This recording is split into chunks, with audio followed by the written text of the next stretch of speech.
Di antara juga sunnah yang diajarkan Rasulullah ketika berbuka itu kita dianjurkan untuk pertama kali memakan buah kurma.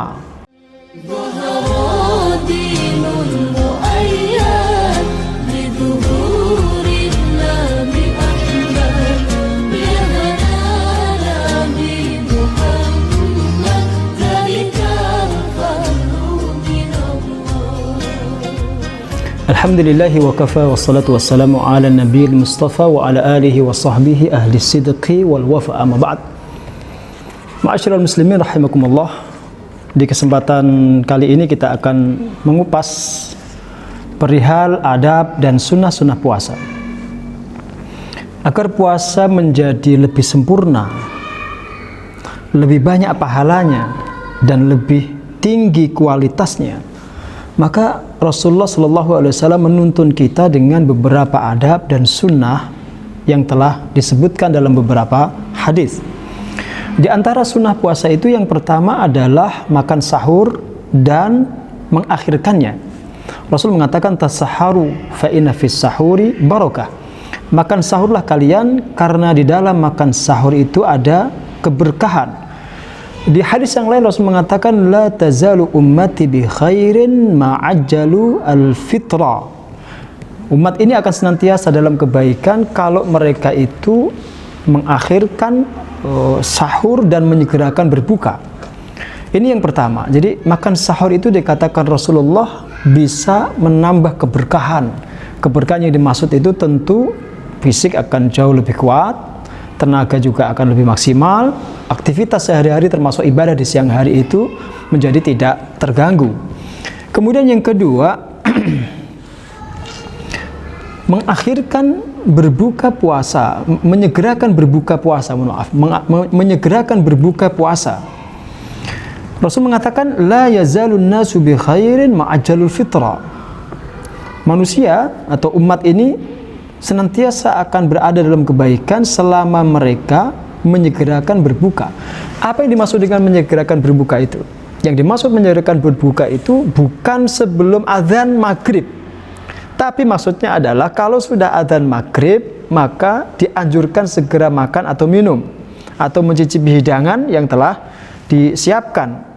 Jadi tidak dianggap baik ketika sudah adzan maghrib kemudian kita tidak segera meneguk minuman kita atau mencicipi hidangan yang sudah kita siapkan. Meskipun fisik dan kondisi tubuh kita masih segar, masih sehat, masih kuat, maka tetap dianjurkan untuk melakukan takjil dalam bahasa masyarakat kita. Ini yang kedua. Kemudian yang ketiga, di antara juga sunnah yang diajarkan Rasulullah ketika berbuka itu kita dianjurkan untuk pertama kali memakan buah kurma. Kalau tidak ada kurma maka kita dianjurkan meminum air putih. Jadi tidak semua yang manis, ya, tidak seperti yang dianggap oleh sebagian orang. Berbuka dengan yang manis tidak, tetapi kalau tidak ada kurma maka dianjurkan dengan air putih. Kita baca hadisnya. Idza kana ahadukum sha'iman falyuftir 'ala at-tamri fa in lam yajid at-tamra fa 'ala al-ma'i fa innal ma'a tahur. Jika salah seorang di antara kalian berbuka puasa, maka hendaklah ia berbuka dengan tamr. Tamr itu kurma yang sudah masak, yang sudah matang. Kalau dia tidak menemukan tamr, tidak menemukan kurma, maka hendaklah ia berbuka dengan air putih. Karena air putih itu kata Rasul, air putih itu adalah tahur, dia bisa mensucikan. Dia bisa lebih tepat mengenai lambung dan bisa menjadikan lambung itu terkondisikan. Rawahu Ahmad wa Tirmidzi wa qala hasanun sahih. Hadis ini riwayat Imam Ahmad dan juga Imam At-Tirmidzi, beliau mengatakan hadis ini hasan sahih.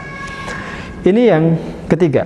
Kemudian yang keempat, di antara sunnah puasa itu adalah berdoa menjelang iftar. Memperbanyak doa atau melakukan doa, memanjatkan doa menjelang iftar dan juga di tengah-tengah saat kita sedang puasa. Ada beberapa hadis sebenarnya yang bisa kita baca, tapi saya bacakan satu atau dua hadis saja. Yang pertama adalah hadis riwayat Abdullah bin Amr bin Al-As. Rasul mengatakan, "Inna lis-shaimi 'inda fitrihi da'watan la turat." Inna lis-shaimi, sesungguhnya orang yang puasa itu inda fitrihi, ketika berbukanya, memiliki da'watan, satu doa, ma turaddu, yang tidak akan ditolak. Jadi berdasarkan hadis ini, Rasul mengatakan kepada kita bahwa ada kesempatan berdoa, dan doa itu kalau dipanjatkan tidak akan ditolak oleh Allah Subhanahu wa taala, yaitu berdoa menjelang iftar, berdoa menjelang buka puasa. Maka di antara yang dilakukan oleh Abdullah bin Umar ketika beliau mau iftar, beliau itu berdoa terlebih dahulu, Allahumma inni as'aluka bi rahmatika allati wasi'at kulla syai'in an taghfirali. Ya Allah, aku memohon kepadamu dengan rahmatmu yang meliputi segala sesuatu, ampunilah dosa-dosaku. Rasul juga biasa membaca satu doa, dhahaba dhama'u wa batallatil uruq wa thabatal ajru insyaallah. Dhahaba ad-dhama', dahaga telah hilang, wa batallatil uruq, kerongkongan telah basah, wa thabatal ajru, dan insyaallah pahala sudah ditetapkan. Ini di antara yang dibaca oleh Rasulullah. Juga beliau membaca Allahumma lakasumtu wa ala rizkika aftartu, ya Allah, karenamu atau untukmu aku berpuasa, dan rezekimu, dengan rezekimu aku berpuasa, aku berbuka. Ada beberapa riwayat terkait dengan teks atau redaksi doa ini, dan itu satu hal yang tidak perlu diperdebatkan, mana yang lebih afdal, mana yang lebih dianjurkan. Yang prinsipil itu adalah yang penting kita berdoa sebelum iftar, doa apa saja itu. Tidak ada teks khusus yang diajarkan Rasulullah, karena memang riwayatnya berbeda-beda seperti itu. Yang penting berdoa, dan isi doanya itu kebaikan.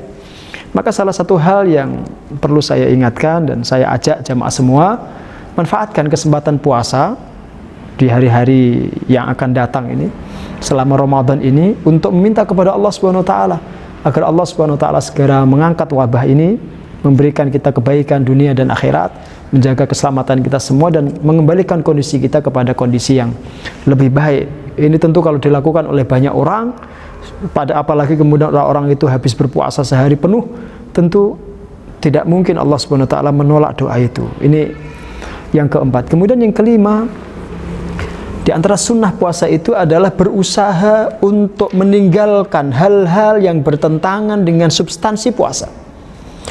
Substansi puasa itu, jamaah sekalian, adalah menahan diri dari nafsu.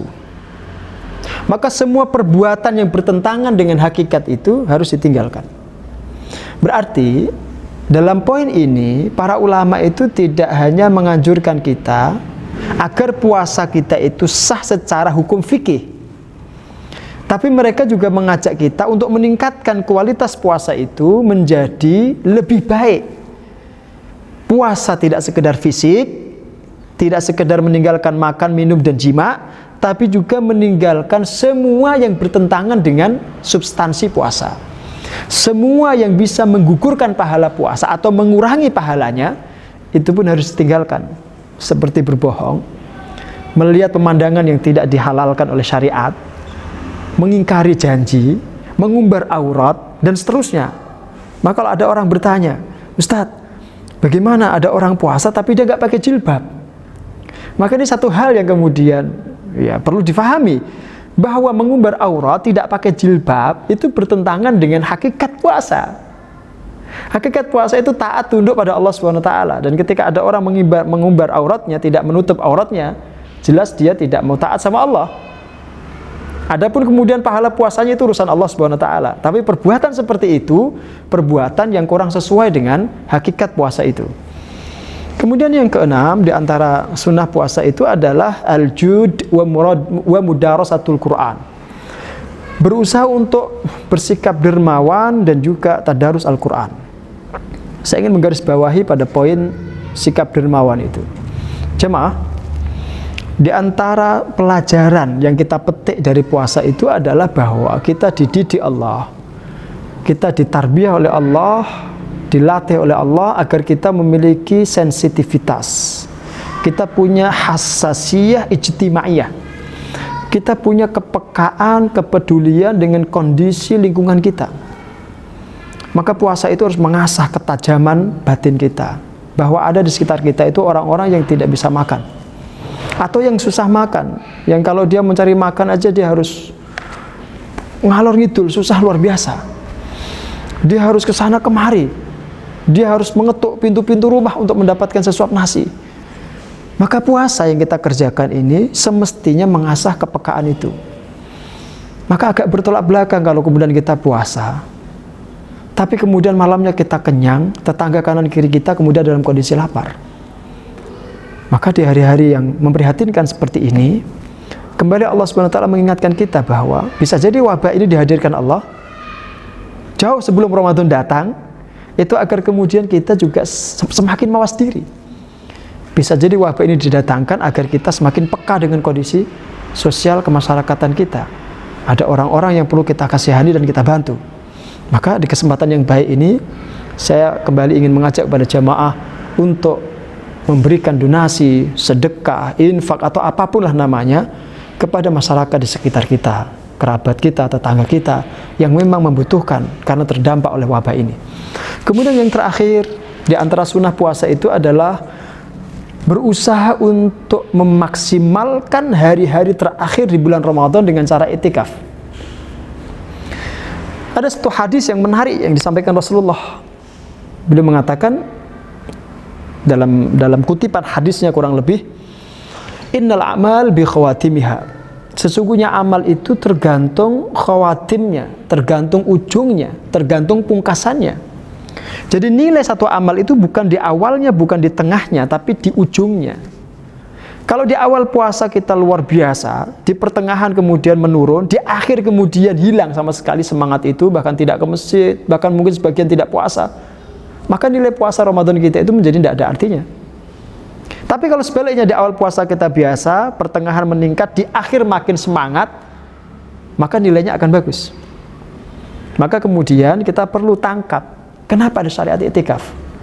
Syariat i'tikaf itu, maqasidu syariahnya, tujuan syariatnya itu sebenarnya adalah agar Ramadan itu betul-betul lebih maksimal di ujungnya. Maka kita seperti diikat oleh Allah di masjid, disuruh iltizam, duduk di masjid untuk ibadah secara maksimal. Apalagi di malam-malam Lailatul Qadar itu, Allah SWT akan melipat gandakan pahala ibadah yang kita kerjakan. Maka i'tikaf yang disyariatkan Allah ini sebenarnya selain untuk menjemput Lailatul Qadar, itu juga untuk memaksimalkan asrul awakhir, 10 hari terakhir di bulan Ramadan. Itu maqasid syariahnya. Tapi sayang, seribu sayang, kemudian sebagian kita itu justru di akhir Ramadan itu sibuk dengan mudik, sibuk dengan pakaian baru, sibuk dengan kue-kue yang akan disiapkan untuk tetangga dan tamu, dan seterusnya, melupakan inti daripada syariat i'tikaf itu.